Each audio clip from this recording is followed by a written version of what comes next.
बिस्मिल्लाहिर्रहमानिर्रहीम। अस्सलाम वालेकुम नाजरीन, प्रोग्राम टुडे विद मियां हबीब के साथ खुश आमदेद। आज हमारा पहला प्रोग्राम है। इंशाल्लाह आप इस प्रोग्राम में हालात हाजरा, मुल्क में बदलती हुई सूरत हाल और आने वाले दिनों में जो भी पेशीन गोइयाँ होंगी और किस किस्म के मामलात के पसे पर्दा क्या कुछ हो रहा है, इन तमाम तर हवालों से गुफ्तगू सुनने को मिला करेगी। आज चूंकि हमारा पहला प्रोग्राम है तो इसमें आपको खुश आमदीद कहते हैं। आज का दिन बहुत अहम है। आज इस्लामाबाद में बहुत सारे उतार चढ़ाव देखने को मिले हैं। सबसे अहम, सुप्रीम कोर्ट ने मखसूस नशिस्तों पर अपना तफसीली फैसला जारी कर दिया है। इसके साथ ही जो है 63 जो सदारती ऑर्डिनेंस आया था, तरमीमी ऑर्डिनेंस, उस पर भी जो है सुप्रीम कोर्ट ने एक बेंच तश्कील दे दिया है, जिसमें एक जूनियर जज को शामिल कर लिया गया जबकि एक सीनियर जज को निकाल दिया गया। कमेटी में भी जो केसेस का फैसला करती है कि कौन सा केस किसके पास लगना है, बेंचेस का फैसला करती है, उसमें भी एक सीनियर जज को हटाकर जूनियर जज को लगा दिया गया है, जिस पर सुप्रीम कोर्ट के अंदर भी काफ़ी सारी रिजेंटमेंट पाई जाती है।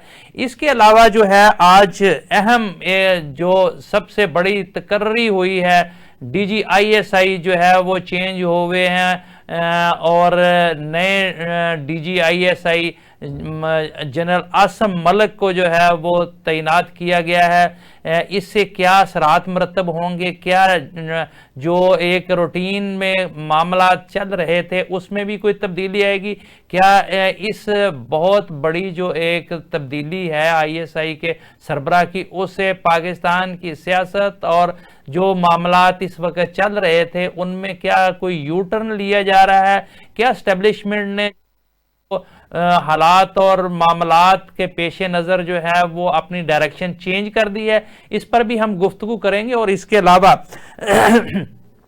हर आने वाले दिन में जो है वो तहरीके इंसाफ जो है उसका रवैया बड़ा जारहाना होता जा रहा है। तहरीके इंसाफ ने एक बार फिर इस्लामाबाद, रावलपिंडी और लाहौर के मीनारे पाकिस्तान में जलसों का ऐलान कर दिया है। उन्होंने मियाँ वाली का जलसा मनसूख करते हुए कहा है कि वो हर सूरत में लाहौर के मीनारे पाकिस्तान और रावलपिंडी में जलसा करेंगे।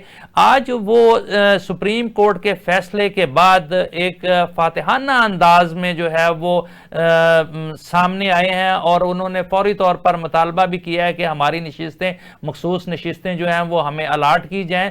लेकिन जो दिलचस्प सूरत हाल है वो ये है कि हुकूमत किसी सूरत में अभी तक वो इस मखसूस नशिस्तें तहरीक इंसाफ को देने के लिए तैयार नहीं। वो कहते हैं इसमें भी इबहाम है, अभी तक तफसीली फैसला आने के बावजूद इबहाम पाया जा रहा है। और इलेक्शन कमीशन जो है वो सुप्रीम कोर्ट और पार्लियामेंट के दरमियान एक सैंडविच बनकर रह गया है। वो कोई ताहाल कोई भी फैसला करने में अभी तक हिचकिचाहट का शिकार है। उन्होंने काफ़ी सारी बैठकें की हैं और इस पर बड़ा तफसीली जो है वो सलाह मशवरे भी किए हैं, लेकिन इसके बावजूद वो किसी हतमी नतीजे पर नहीं पहुंच पाए कि उन्होंने इस बारे में क्या फैसला करना है, क्या तहरीक इंसाफ को सुप्रीम कोर्ट के हुक्म के मुताबिक जो है वो नशिस्तें देनी है या नहीं, या पार्लियामेंट के ज़रिए से, या जो स्पीकर कौमी असम्बली ने ख़त लिखा है क्या उससे जो है वो कोई जवाब पैदा किया जा सकता है कि सुप्रीम कोर्ट के हुक्म को टाला जा सके। इन तमाम तर इश्यूज़ पर हम गुफ्तगू करेंगे, लेकिन यहाँ वक्त हुआ है एक छोटे से कमर्शियल ब्रेक का। हमारे साथ रहिएगा, ब्रेक के बाद इन तमाम तर मामलात पर गुफ्तगू करेंगे। वेलकम बैक नाजरीन, हम बात करना चाह रहे हैं आज जो सुप्रीम कोर्ट का एक तफसीली हुक्म आया है और हुकूमत का कहना है कि अभी इसमें भी इबहाम है। वफाकी वजीर कानून कहते हैं कि जी पार्लियामेंट की कानून साजी सुप्रीम कोर्ट के फैसलों से बालातर है। तो हमारे साथ मौजूद हैं अजहर सदीक साहब। अजहर सदीक साहब, अस्सलाम वालेकुम। वालेकुम अस्सलाम मियां साहब। वेलकम जनाब। अच्छा, आप चूंकि एक केस में फरीक भी हैं, सदारती आर्डिनेंस जो आया था उसमें भी, और बाकी मामलात में भी काफ़ी इन ये जो आज सुप्रीम कोर्ट ने तफसीली फैसला जारी किया है, उसके बावजूद हुकूमत अभी तक जो है वो गुमगू का शिकार है, और ख़ास करके इलेक्शन कमीशन जो है वो मुझे ऐसे लग रहा है जैसे पार्लियामेंट और सुप्रीम कोर्ट के दरमियान एक सैंडविच सा बन गया है। तो क्या अभी भी कोई इब्हाम मौजूद है कि इस पर अमल दरामद ना हो सके इस फैसले पर? बहुत शुक्रिया मियां साहब। ये हम पता नहीं इलेक्शन कमीशन को क्यों बेनिफिट ऑफ डाउट दे रहे हैं जी। ये मुल्क जो आज तबाही और बर्बादी की तरफ गया है उसमें सबसे ज्यादा हाथ इलेक्शन कमीशन का है जी। इलेक्शन कमीशन ने इतने काम किए, अगर मैं तहरीके इंसाफ के साथ ज्यादतियां गिनाना शुरू करूं, वो डस्का के इलेक्शन से शुरू होने के बाद प्रोविडेंट फंडिंग पे आ जाए, फिर तोशा खाना पे आ जाए, फिर आ जाए जनाब। तो नहीं, आप हमें सिर्फ लॉ पॉइंट पर बताएं कि क्या सुप्रीम कोर्ट के। बता देता हूं कि देखिए इलेक्शन कमीशन एक फरीक के तौर पर किरदार अदा कर रहा है जी। ये तो आज सुप्रीम कोर्ट ने भी कहा है ना, सुप्रीम कोर्ट ने भी कहा है कि इलेक्शन कमीशन का किरदार जो है वो एक फरीक के तौर पर सामने आया, बल्कि बहुत सारे सवालिया निशान भी आज के फैसले में उठे हैं कि इलेक्शन कमीशन नाकाम रहा है साफ शफाफ इलेक्शन करवाने में। तो इससे तो जो है जो तहरीके इंसाफ का एक नज़रिया था, जो एक वो तहरीक जो उन्होंने शुरू कर रखी थी कि ये इलेक्शन जो है ये सही नहीं हुए और फार्म 47 की पैदावार है ये हुकूमत, उस पर तो जो है आज सुप्रीम कोर्ट ने भी जो इजहार किया अपने फैसले में, उससे तो उनके मौकफ को तकवीत मिलती है। तो क्या आगे चलकर क्या देख रहे हैं आप? देखिए मोहर सब्त हो चुकी है जी। ये पहले आपको पता है इलेक्शन कमीशन के खिलाफ कंप्लेंट का रेफरेंस दायर किया हुआ है। 23 कॉन्स्टिट्यूशनल वायलेशन है, आज में 3 कॉन्स्टिट्यूशन वायलेशन है।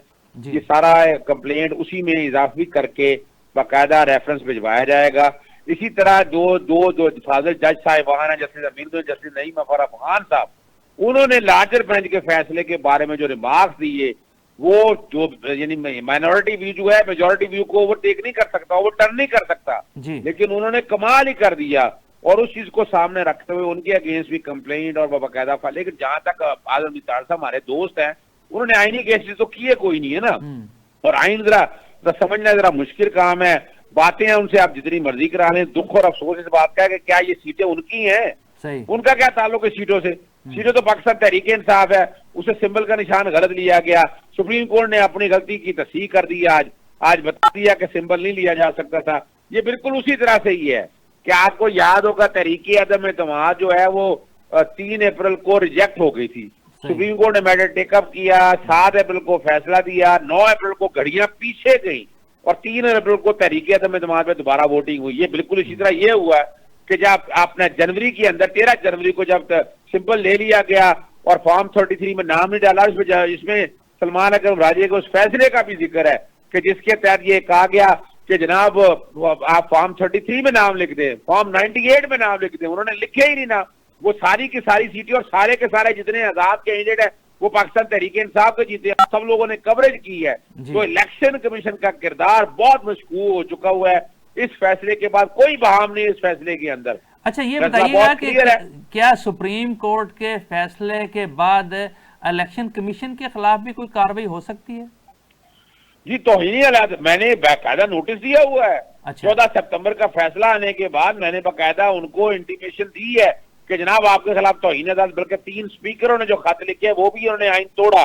उनका कि भाई ये जो तरमीम हुई है ना, ये तो बाद की बातें हैं, पहले तो उस फैसले पर अमल दरामद होना है। जो मर्जी कर लें, पहले उस फैसले पर अमल दरामद होगा, उसके बाद तरमीम का इम्पैक्ट देखा जाएगा। वो तरमीम मैंने ऑलरेडी चैलेंज कर दी हुई है लाहौर हाई कोर्ट में, और इस्लामाबाद हाई कोर्ट भी बार बार उनसे पूछ रही है, लेकिन वो भी वो जवाब नहीं दे रहे हैं।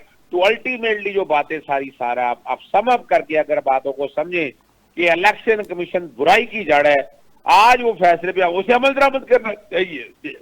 और देखे ना आप क्या कह रहे हैं जी। अच्छा, अजहर सिद्दीक साहब, ना हमने ये देखा है माजी में भी और अभी भी कि ना तो हुकूमत जो है वो आपके जो अदालती मामलात हैं उसको किसी खातर में लाती है, आप जो मर्जी चैलेंज कर लें, ना इलेक्शन कमीशन जो है वो आपकी बात मानने के लिए तैयार है।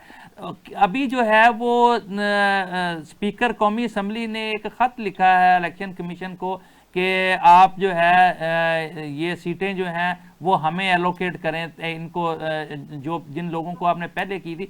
तो क्या ये उनका खत जो है वो कोई जवाब बन सकता है, और क्या सुप्रीम कोर्ट के फैसले के रास्ते में पार्लियामेंट जो है कोई रुकावट खड़ी कर सकती है? देखिए जी, पार्लियामेंट का इख्तियार लिमिटेड है जी। पार्लियामेंट अपने इख्तियार से तजावज नहीं कर सकती। पार्लियामेंट ये तरमीम कर देती आइन में, लेकिन आइन में तरमीम कर दी तो हालात कुछ और थे। अब आइन में तरमीम तो नहीं ना हुई ना। हाँ जी। और वो एक एक्ट में अपना इलेक्शन तरमीमी एक्ट में तरमीम करके आप कहे कि आइन पलट दे, तो आइन नहीं पलटा जा सकता। आइन मौजूद है, रास्ता इलेक्शन कमीशन को देना है, इलेक्शन सुप्रीम कोर्ट के फैसले पे अमल दरामद होना है। अगर नहीं करेंगे तो आइन का आर्टिकल 189 और 204 के तहत उनके खिलाफ तौहीन अदालत की कार्रवाई शुरू हो गई। और जो स्पीकर ने खत लिखा है, स्पीकर कौन है? स्पीकर कस्टोडियन हाउस है, सबका मालिक है। वो अपनी किसी पार्टी, वो यकीनन जो कि पाकिस्तान मुस्लिम लीग नून से उनका ताल्लुक है, पंजाब के असेंबली का स्पीकर ने भी लिखा है, सिंध असेंबली के स्पीकर ने भी लिखा है, दूसरी तरफ केपीके के स्पीकर ने लिखा है, उसने कहा उस फैसले पर अमल दरामद करें। तो ये जितनी डाइवर्सिटी आ रही है उससे फर्क कोई नहीं पड़ता। मकसद सिर्फ ये है कि वो चाहते हैं कि ये सीटें ना मिले पाकिस्तान तहरीक साहब को, ताकि 2/3 अक्सरियत से वो आइन का हुलिया बिगाड़ सके, आइन का तिया पांचा कर सके। वो मुझे नहीं नजर आता। इंशाअल्लाह अजीज आइन पे अमल दरामद होगा कि सीटें पाकिस्तान तहरीक इंसाफ की और उन्हीं को मिलेंगी। जी ठीक। अच्छा अजहर सदीक साहब, ये बताइएगा कि ये जो नजरसानी केस था तरमीमी सदारती आर्डिनेंस पर, वो 5 रुकनी बेंच बना दिया गया, क्या सदारती आर्डिनेंस जो है ये मनसूख भी हो सकता है, अदालत इसे मनसूख कर सकती है? और क्या ये जो अब एक प्रोसीजर इख्तियार किया गया है ये तरमीमी आर्डिनेंस के बाद कि एक जूनियर जज को जो है वो कमेटी में शामिल करके जो बेंच बनाए जा रहे हैं और जो फैसले किए जा रहे हैं, क्या अदलिया इस पर जो है वो वाज़ेह तकसीम हमें नजर नहीं आ रही, और इसके क्या इम्पैक्ट होंगे? देखिए, एक बात बड़ी वाज़ेह है जी, अदलिया तकसीम तो अपनी जगह बात है, लेकिन जैसे काजी फॉयज ईसा का किरदार जो है वो बड़ा यहाँ हो गया जी। यानी अभी ऑर्डिनेंस आया है, नोटिफिकेशन करने का क्या है वो पता नहीं क्या कहा आसमान से इतनी जल्दी से नोटिफिकेशन गैजेट भी हो गया। हमें तो काफी अभी तक फिलहाल मिली नहीं है कि गैजेट नोटिफिकेशन के हवाले से, जो कि मैंने चैलेंज किया उसको जी। और उसमें ना ऐसे हालात थे, अगर करना था तो जनाब जब आनी तरमीम करने जा रहे थे, नेशनल असेंबली बिठाई थी, सेनेट बिठाई थी, उस वक्त कर लेते। आपने वो खत्म होने के फौरन बाद ऑर्डिनेंस जारी किया, इससे पहले भी ऑर्डिनेंस इलेक्शन तरमीमी ऑर्डिनेंस जारी किया, 14 दिन से 40 दिन का रिमांड जारी किया। वो सारे चैलेंज है, ये भी सुबह लगा हुआ है और हमारी अदालतों का इख्तियार है इस ऑर्डिनेंस को कलअदम कर दे। यही जस्टिस सईद मंसूर अली शाह ने कहा कि इसको आपको इंतजार करना चाहिए, इसकी लीगैलिटी देखनी चाहिए, क्या ये ऑर्डिनेंस गलत है। आपने फिर मास्टर ऑफ रोस्टर जो है ना चीफ जस्टिस को बना दिया, स्वाबदीद उनको दे दी, उनको तो स्वाबदीद जैसे दी। ये पार्लियामेंट पाकिस्तानी तारीख की एक अनोखी तरीन पार्लियामेंट है कि जिसने अपने मकासद पूरे करने के लिए आइन और कानून को भी दाव पे लगा दिया और अपने मुताबिक लेकर चीजों को चल रही है। बड़ी उम्मीद है कि ये ऑर्डिनेंस भी खत्म हो जाएगा।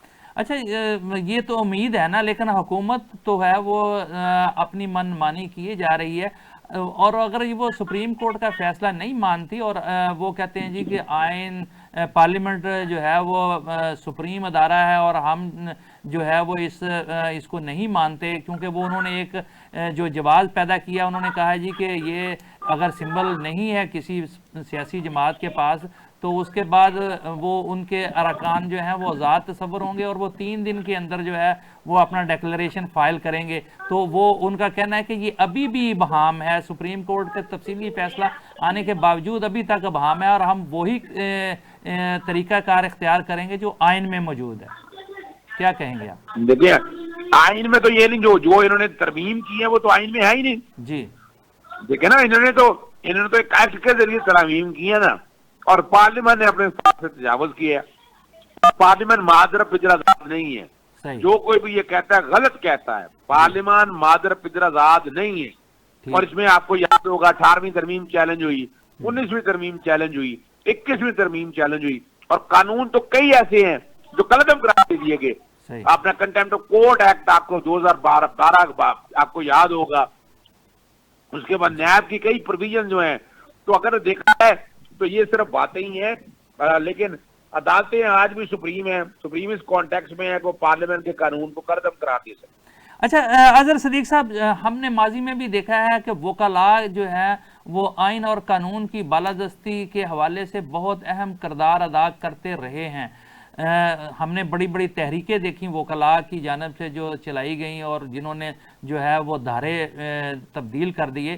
क्या अभी जो सूरत हाल बन रही है और ऐसे लग रहा है जैसे ये लड़ाई बढ़ती जा रही है, क्या वकला में भी कोई तकसीम है? हुकूमत कहती है कि जी तमाम बार जो हैं वो हमारे साथ हैं, और क्या इस हवाले से, और बाज़ तहरीक इंसाफ और उनके इत्तेहादी जो हैं वो कहते हैं जी वकला जो हैं इस बारे में तहरीक चलाने के लिए पर तोल रहे हैं। क्या कोई वकला किरदार अदा करेंगे अगर कोई इस हवाले से जो है लड़ाई बढ़ती है पार्लियामेंट और अदलिया के दरमियान? तो लेकिन जी बड़ी सीधी सी बात है, वकील जो है वो किसी पार्लियामान के साथ नहीं होंगे, खास तौर पर ऐसी पार्लियामान के साथ जो मफादात की पार्लियामान है। ठीक। और जिसने आज भी बैठकर मिलिट्री ट्रायल की बातें करती है, आइन और कानून तोड़ने की बातें करती है, सियासी जमातों के हकूक पर पूरा करती हैं। तो वकला की तहरीक ऑलरेडी शुरू हो चुकी है, यहाँ बताते चले आपको, ये हमारे लिए कोई नई चीज नहीं है। तहरीक शुरू हो चुकी है और बहुत जल्द। और जहां तक बात है ना, अगर आप आज ही सुप्रीम कोर्ट बार ये उनके साथ है, पाकिस्तान बार काउंसिल उनके साथ है, लेकिन क्या हुआ कि ये अपना supreme court practice and procedure ordinance के ऊपर बाकायदा तहफ़्फ़ुज़ात का इजहार किया और वो हमारे साथ खड़े हैं इस मामले में भी। तो हम नहीं समझते हैं, वकला तहरीक चलेगी और इंशाल्लाह कामयाबी हमारा मुकद्दर जुम्मे। अच्छा अजहर सिद्दीक साहब ये बताइएगा, क्योंकि हुकूमत का ये भी मौक़िफ़ है कि इलेक्शन कमीशन जो है वो एक आइनी इदारा है और अदालत उस पर उस तरीके से असरअंदाज नहीं हो सकती और वो अपने फैसले करने में आज़ाद है। अभी तक इलेक्शन कमीशन की जानिब से इस बारे में कोई फैसला नहीं आया। सुप्रीम कोर्ट ने पहले भी अपना शार्ट फैसला भी दिया था और अब डिटेल फैसला भी आ गया है, इसके बावजूद गुमगू की पोजीशन है। तो अगर नहीं ये इलेक्शन कमीशन, एक तो बताइए कि क्या आईनी अदारा जो होता है वो किसी हुक्म मानने के ताबे है या नहीं, और दूसरा क्या अगर वो इस फैसले पर अमल दरामद नहीं करते तो फिर आपके पास क्या चॉइसेस है, क्या आप इसमें कर सकते हैं? पहली तो बात मैं बड़ी बात से कहूँ, आईनी इदारे से मुराद ये नहीं है कि जनाब ये आइन से मुआवरा हो जाएगा। ठीक। और आपको वैसे ही पता होना चाहिए कि आइन के तहत जो है ना, जैसे इलेक्शन कमीशन है इस तरह अटॉर्नी जनरल भी है, एडवोकेट जनरल भी है, ऑडिटर जनरल भी है। तो क्या वो जो कुछ कहते हैं सारा कुछ मान लेते हैं? सवाल ही पैदा नहीं होता। और दूसरी जो बात है ना, अभी पिछले दिनों ही 2 दिन पहले 3 दिन पहले इस्लामाबाद हाई कोर्ट ने इलेक्शन कमीशन ने जो ट्रांसफर की थी वो सारी सिंगल जज ने, चीफ जस्टिस आमिर फारूक साहब ने कलअदम करार दे दिया। यानी 5 मेंबर की हैसियत सिर्फ इतनी सी है कि हाई कोर्ट का एक जज जो है उनके फैसले को कलअदम कराता। अंदाजा आप जहां से हो जाए कि उनका इख्तियार क्या है, उनका दायरा इख्तियार क्या है। तो इलेक्शन कमीशन एक एडमिनिस्ट्रेटिव इदारा है, कुछ क्लर्कों का काम है, कुछ मिनिस्ट्रियल काम है। उसने अभी तक काम ऐसा किया क्या है? वो सिर्फ यानी साफ शफाफ तो इलेक्शन करा नहीं सका, अभी तक बलदियाती इलेक्शन करा नहीं सका, और इस मुल्क को आज कैओस और अनार्की में लाने वाला वो है, तो उसकी कोई हैसियत नहीं। ठीक। अच्छा अजहर सिद्दीक साहब, ये सारे मामला तो थे अदालती और कानूनी व आइनी पोजीशन थी। अब ये बताइएगा कि क्या ये जो इस वक्त सूरत हाल डेवलप हो रही है, एक तरफ तहरीक इंसाफ सियासी एक्टिविटीज़ करना शुरू हो गई है, 2 जलसे तहरीक इंसाफ ने कर लिए हैं और अब एक जारहाना अंदाज इख्तियार किए हुए है, रावलपिंडी और लाहौर में दोबारा जलसा करने का ऐलान कर दिया गया है। दूसरी तरफ अदालतों की तरफ से भी कुछ हमें जो है वो रिलैक्सेशन नज़र आती है, रिलीफ मिलना शुरू हो गया है। तो यह क्या ये कहीं कोई एडजस्टमेंट हो गई है, कोई इशारा है, कोई हालात बदल रहे हैं? क्या आप समझते हैं कि ये किस तरफ को मामला जा रहे हैं? लेकिन जी ना ये कोई एडजस्टमेंट है ना ये कोई इशारा है जी। बात इतनी सी है कि आप कब तक दबाते रहेंगे। ठीक। जितना दबाना था वो दबा लिया। इमरान खान कोई मुल्क से डील लेके बाहर नहीं गया, कोई एनआरओ उसने लिया नहीं, उसने सारे केसों का मुकाबला किया। हमने अपना इस हवाले से एक एक, यानी अभी सिर्फ मियां साहब आप सोच रहे हैं कि 2022 में 10,000 डिटेंशन ऑर्डर आए थे, ठीक। 2023 में मई से पहले 4,770 डिटेंशन ऑर्डर थे, और अब जल्द से जो है ना 1 महीने के अंदर अंदर हजारों डिटेंशन ऑर्डर हैं।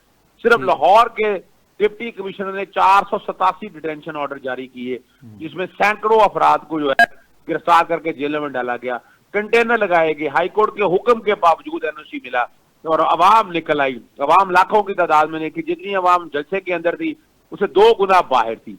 तो हम तो कोई पीछे हटने वाले नहीं है, जलसे जुलूस हमारे जारी रहेंगे, तहरीकें जारी रहेंगी। एक प्रोग्राम में मुफ्ती कफायतुल्लाह जमीयत उलमा इस्लाम के मौजूद थे, हमने कहा सड़कों पे निकलेंगे, तहरीक चलाएंगे, तो उन्होंने भी कहा कि हम भी इंशाल्लाह सड़कों में निकलेंगे, कोई आईनी तरमीम का वो हिस्सा नहीं बन रहे जी। तो ये जो भी चीजें है ना सारी आने वाले दिन में बड़ी क्लियर हो जाएंगी। इनमें दमाना मस्त कलंदर होगा, और अपना जी का जाना ठहर गया, आज गया या सुबह गया। शहबाज शरीफ साहब अपना बिस्तर पैक करें, अक्टूबर से आगे वो जा नहीं सकेंगे। इमरान खान साहब इंशाल्लाह अक्टूबर से पहले बाहर होंगे। नहीं, किस बेस पर आप कह रहे हैं कि इमरान खान अक्टूबर से पहले बाहर आ जाएंगे और मियां शहबाज शरीफ साहब जो हैं वो अपना बिस्तर गोल करने की तैयारियां करें? क्या आपके पास कोई इस हवाले से कोई इंफॉर्मेशन है? देखिए, मैं इमरान खान साहब का वकील हूँ जी। 9 मई के केसों में अब तक 4 वर्जन बदल चुके हैं। अच्छा। और बुशरा भी इल्जाम लगाया इन्होंने कि ना वो हंसती हैं, मुस्कुराती हैं, तो दहशतगर्दी है। तो वो सारे काम भी सारे खत्म हो चुके हुए हैं। ठीक। अब आखिरी डेट है 29 सितंबर तक इंशाअल्लाह अजीज जमानत हो जानी है इमरान खान साहब की। उसके अंदर भी तोशा खाना भी इसी हफ्ते के अंदर जमानत हो जाएगी। आप कह रहे हैं जमानत हो जानी, वो तो कह रहे हैं जी ये मिलिट्री कोर्ट की तरफ जा रहे हैं मामलात, और उनका केस जो है वो मिलिट्री कोर्ट में ट्रायल होगा। आप कह रहे हैं जमानत हो जाएगी। और देखें जी, दूर के डोर सुहाने अच्छा जी बातें करते रहे, तो बातें करने में अर्ज गया है। अभी तक वो मिलिट्री कोर्ट में ले जा सके हैं, बात खत्म के है ही कुछ नहीं। जब तो मिलिट्री कोर्ट में क्या लेके जाना है उन्हें? तो बाकी इंशाअल्लाह अजीज सारे मामला ठीक है, हमारी जंग जारी रहेगी और हम जीतेंगे। बाकी केसेस की क्या पोजीशन है, को थोड़ा इन डिटेल हमारे नाजरीन को बताएं कि क्योंकि कहा जा रहा है जी कि अभी तो उन पर बहुत सारे केसेस मौजूद हैं, वो किस तरीके से उनकी जमानत हो सकती है, कैसे वो बाहर आ सकते हैं? बाकी केसेस की क्या पोजीशन है? देखिए, बाकी केसेस रह कोई नहीं गया। 4 केसों में सजाएं हुई थी। अच्छा जी। लास्ट टाइम मैंने इमरान खान साहब को कहा है कि तोशाखाना 1 और तोशाखाना 2 में इलेक्शन कमीशन और नया वाला उसमें मेन अपीलें लगाएं। मेन अपीलों में इंशाल्लाह अजीज बरी हो जाएंगे, तो तोशाखाना उसके बाद जो 3 है वो भी जमीन बोस हो जाएगा। साइफर आपके सामने तबाह बर्बाद हो गया। उसके बाद इधर केस में इनको जलालत मिल गई। बाकी तो और केस कोई नहीं, 9 मई के केसों में एविडेंस ही कोई नहीं है। 190 मिलियन पाउंड का जो केस है उसकी क्या पोजीशन है, और जो तोशाखाना केस है उसकी क्या पोजीशन है? देखिए, 190 मिलियन पाउंड में तरमीम आने के बाद जी आप काबीना पे कोई एक्शन नहीं ले सकते हैं। अच्छा जी। तो वो बड़ा क्लियर है, उसमें भी कोई डाउट नहीं है। अब और उसपे हमने इस्लामाबाद हाईकोर्ट चैलेंज कर दिया हुआ है जी, और अब अपना उसकी बड़ी तेजी से डे टू डे केस वो चलाते फिर रहे हैं। और हालांकि ये केस आपके सामने है, शहबाज शरीफ या नवाज शरीफ या बाकियों के केसेस किस तरह चल रहे हैं, तो 190 मिलियन पाउंड में भी इंशाल्लाह बरियत है। ठीक। अच्छा अजहर सिद्दीक साहब, हम जो महसूस कर रहे हैं, जो मीडिया में नजर आ रहा है, वो तो सारा फोकस जो है वो तहरीक इंसाफ के चेयरमैन की रिहाई पर ही मरकूज किए हुए हैं। आप लोग सारे वकला भी उनके सारे, लेकिन जो लोग मेरी तरह के या जो आम वर्कर मातड़ किस्म के बंदे हैं वो तो जेलों में उसी तरह सड़ रहे हैं। उनका भी कोई वाली वारस है कि उनको भी केसेस को परसू किया जा रहा है? जी बिल्कुल, सारों का सारों किया जा रहा है। अब कोई वर्कर आपके सामने है, बड़ी कम तादाद रह गई है उसमें। डॉक्टर यास्मीन राशिद आपके सामने, आलिया हमजा बाहर आ गई, सनम जावेद बाहर आ गई, एजाज चौधरी हैं, महमूद रशीद हैं, और शाह महमूद कुरैशी साहब अंदर हैं। उनके केसेस भी लेकर चल रहे हैं, तो इंशाल्लाह वो भी बहुत जल्द बाहर होंगे। ठीक। अच्छा अजहर सिद्दीक साहब, एक और अहम बात, जो इस हुकूमत ने इकदामात किए हैं अपने आप को जो है वो मजबूत करने के लिए और मुखालफिन को जो है वो काबू करने के लिए, क्या अगर आपकी हुकूमत आ जाती है तो क्या ये सारे वापस हो जाएंगे? जो आइन में अमेंडमेंट की करने की कोशिश की, जो कानून में अमेंडमेंट की गई, जो सदारती आर्डिनेंस लाए गए हैं, और जो सूबों में जो है वो आर्डिनेंसों के ज़रिए मामलात जो हैं उनको काबू करने की कोशिश की गई, तो क्या ये सारे कल को जो है वो बैक हो जाएंगे? देखिए, ऑर्डिनेंस तो 120 दिन के लिए आता है, अच्छा जी। उसके बाद अपनी जिंदगी मौत खुद मर जाता है। ठीक है। नैब तरामीम में 40 दिन का रिमांड जो है इमरान खान के लिए किया था, वो 40 दिन पूरे होने को है। वो एक दरखास्त दायर कर दी है, आज 26 तारीख उसकी आखिरी है। इंशाअल्लाह उल अजीज ये काम जो है ना, आप खुद देखेंगे, लटकाना चाहें जिस तरह मर्जी लटकाना चाहें, बाकी जितने भी कवानीन है जो आइन से मुतसादिम है वो सारे चैलेंज किए हुए हैं।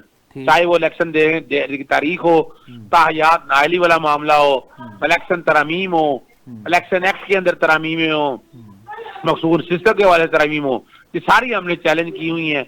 और इंशाल्लाह उम्मीद है ये अदालतें ही कलम करार दे देंगे, नहीं होगी तो इंशाल्लाह पार्लियामेंट में देखा जाएगा इनको। ठीक है। अच्छा अजहर सिद्दीकी साहब, चूंकि आप सियासत पर भी बड़ी गहरी नज़र रखते हैं, इस वक्त जो सूरत हाल डेवलप हो चुकी है, मुल्क जो है वो एक डेडलॉक की तरफ बढ़ रहा है, लड़ाई झगड़े जो हैं वो बढ़ रहे हैं और ये मामलात का कोई हल नहीं है, तो क्या आप समझते हैं कि ऐसी सूरत में जबकि सियासी जमातें जो हैं वो इंतशार का शिकार है, आपस में दस्तों गिरेबान हैं, अदारे आपस में लड़ रहे हैं, ऐसी सूरत हाल में इस्तेहकाम पाकिस्तान की भी कोई बात निकल सकती है, कोई राह निकल सकती है? देखिए, वो हमने नहीं, रिसीविंग एंड पे हुकूमत है, उसका काम तो सिर्फ लोगों को, वर्करों को तबाही और बर्बादी है, मुल्क की इकोनॉमी सत्यानाश कर दी है जी। भाई। हमने तो मौलाना महमूद अजगर तहरीक तहफ़्फ़ुज़ आइन पाकिस्तान बना दिए, जाएं खुले उनके साथ बात करें जाकर जो आप तय करना चाहते हैं। लेकिन ये हुकूमत ताकत से कुचलना चाहती है, इस मुल्क की तबाही और बर्बादी करना चाहती है। अब तक उसके अलावा कोई और बता दे कि उन्होंने पॉजिटिव एक्शन लिया और बातें करते रहे जितनी मर्जी। मैं हमेशा मिसाके पाकिस्तान की बात करता हूँ, ये मिसाके मोइशा तुम्हारे पास है कि तुमने ऑपरेशन रजीम के जरिए इमरान खान के गवर्नमेंट को गिरा दिया, वो क्या किया तुमने? कर दे तो तुम माफ नहीं करवा सके और मुल्क को लाकर यहाँ खड़ा कर दिया। इनमें कैपेसिटी नहीं है, इनका यानी ये मुल्क के लिए कुछ नहीं कर सकती। हाँ, करना चाहते हैं जाएं, जाकर महमूद के पाँव पकड़े, उनकी मिन्नत अल्लाह करें, उनके साथ उठे बैठे, कोई सलाम दुआ करें।